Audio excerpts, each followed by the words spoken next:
Remote jobs are the new career trap. The Fortune 500 just outsourced your career to your kitchen table, and they're calling it flexibility. Let's be precise about what happened.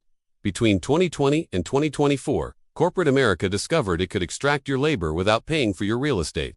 They eliminated the office. They didn't eliminate the overhead, they just transferred it to you. Your electricity, your internet, your space, your mental load of managing work-life integration in a 1,200 square foot apartment with children who don't respect Zoom calls. And here's what they won't tell you. Remote work was never designed to liberate you. It was designed to make you cheaper to employ. But here's the part they didn't anticipate. The same infrastructure that makes you exploitable also makes you sovereign. The moment they handed you the keys to work from home, they handed you the keys to something far more valuable, the ability to build equity instead of hours. By the end of this video, you will understand why your home office isn't a concession, it's a command center. And you will learn the exact framework that allows you to extract wealth from the same setup that was designed to extract compliance from you.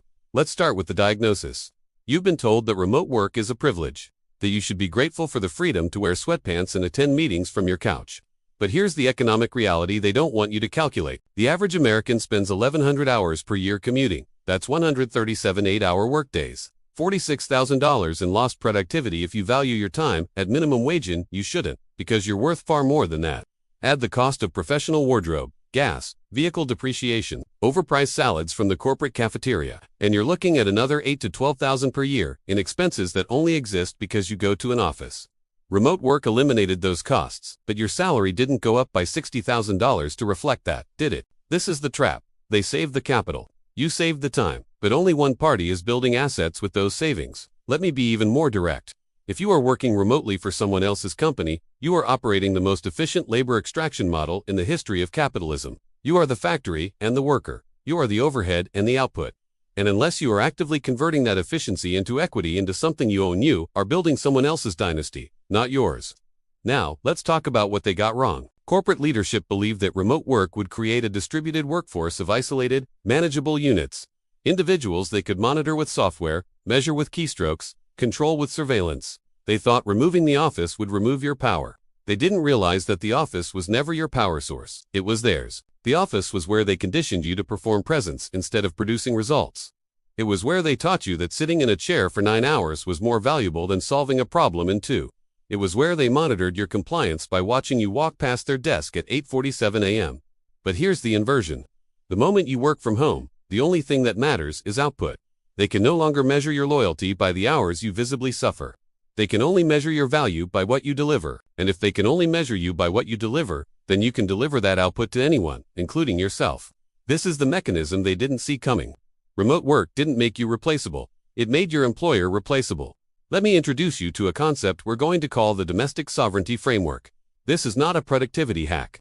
This is not about batching your emails or using a Pomodoro timer. This is a structural reorientation of how you extract value from your time. The old model looked like this. You trade hours for dollars. You are the input. Someone else owns the output. You are compensated for your time, not your results. You are a cost center. The domestic sovereignty framework looks like this. Your home is your headquarters. Your skills are your inventory. Your attention is your scarcest asset, and your goal is not to work remotely for someone else, it's to work proximally for yourself. Proximity is the advantage they handed you without realizing it. You are 30 seconds from your children instead of 30 miles. You are 10 steps from your kitchen instead of $10 from a corporate lunch. You are operating in an environment of zero commute cost, zero dress code tax, and zero performative labor. That's not convenience. That's competitive advantage. But here's where most women stop. They take the remote job. They celebrate the flexibility. They manage their Slack notifications between laundry loads, and they stay trapped in the same model. They're just trapped at home now. The domestic sovereignty framework asks a different question. If I can generate value from home for someone else's company, why can't I generate value from home for my own? Let's address the quiet objection you're having right now. You're thinking, I don't have a business idea, or I don't know what I would even sell, or I'm not an entrepreneur. I'm just someone who needs a stable paycheck. Let me reframe that for you. You don't need a business idea. You need a business structure. And the structure is this. You already perform labor. You already generate value. The only question is whether you own the equity in that value or whether you rent out your capacity to someone who does. Here's the shift. Right now, you are a consultant working for one client. That client is called your employer. You deliver your expertise. They pay you a fixed fee called a salary. And they own everything you produce. A consultant with one client is just an employee with extra steps.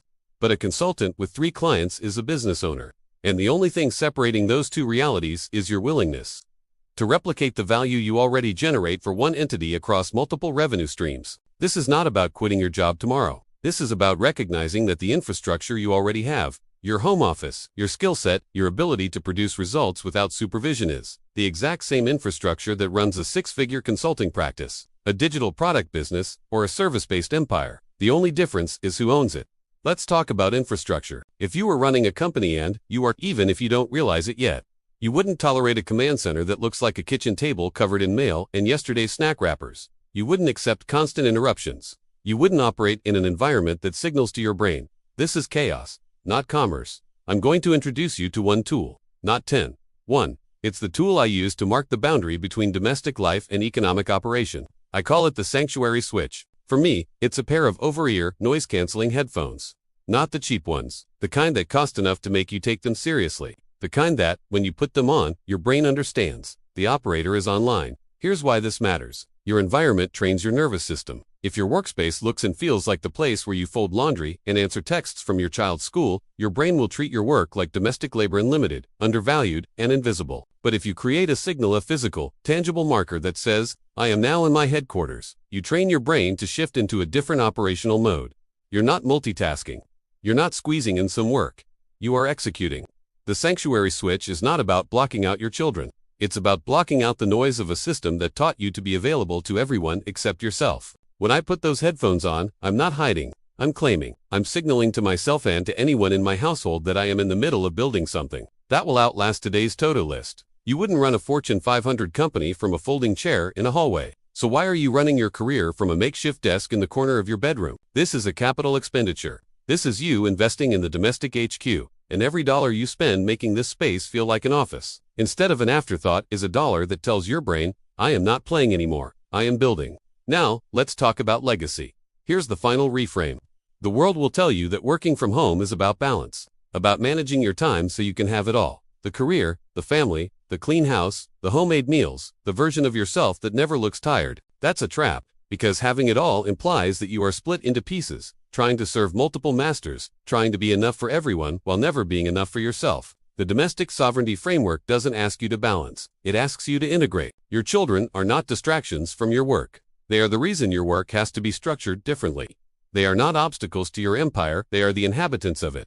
The whole point of building something from home is so that you don't have to choose between being present for their childhood and being powerful in your own economy. This is not about working from home so you can watch them play while you answer emails. This is about working from home so you can teach them, by example, that labor and love are not enemies, that wealth and care can coexist, that a woman can be soft and sovereign at the same time. Let me be very clear. Softness is not a liability. It is a strategic advantage that cannot be replicated by automation. Empathy, intuition, patience, long-term relational thinking, these are not weaknesses.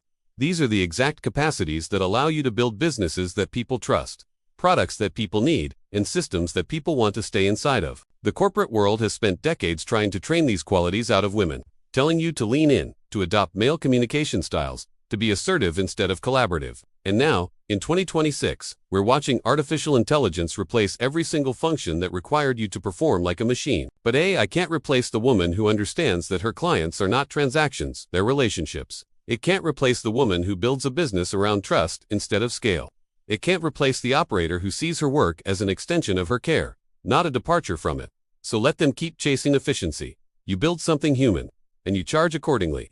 Here's the truth they didn't want you to figure out. Remote work was never the trap. The trap was believing that remote still meant working for someone else. The trap was thinking that flexibility meant you should be grateful for the privilege of being exploited in your own home. The trap was accepting that your value is measured by how many hours you can sit still, instead of how much equity you can build. But you're here now, which means you've already started asking the better questions. Not how do I survive this, but how do I own this? Not how do I balance everything, but how do I integrate everything? Not how do I work from home, but how do I turn my home into the headquarters of something that will outlast me? This is not about rejecting remote work. This is about rejecting remote employment. This is about understanding that the same four walls that corporate America thought would make you easier to control are the same four walls that can make you impossible to replace. You are not working from home. You are operating from your command center, and the empire you're building doesn't require anyone's permission but yours. Disclaimer: This content is for educational and informational purposes only and does not replace consultation with a professional.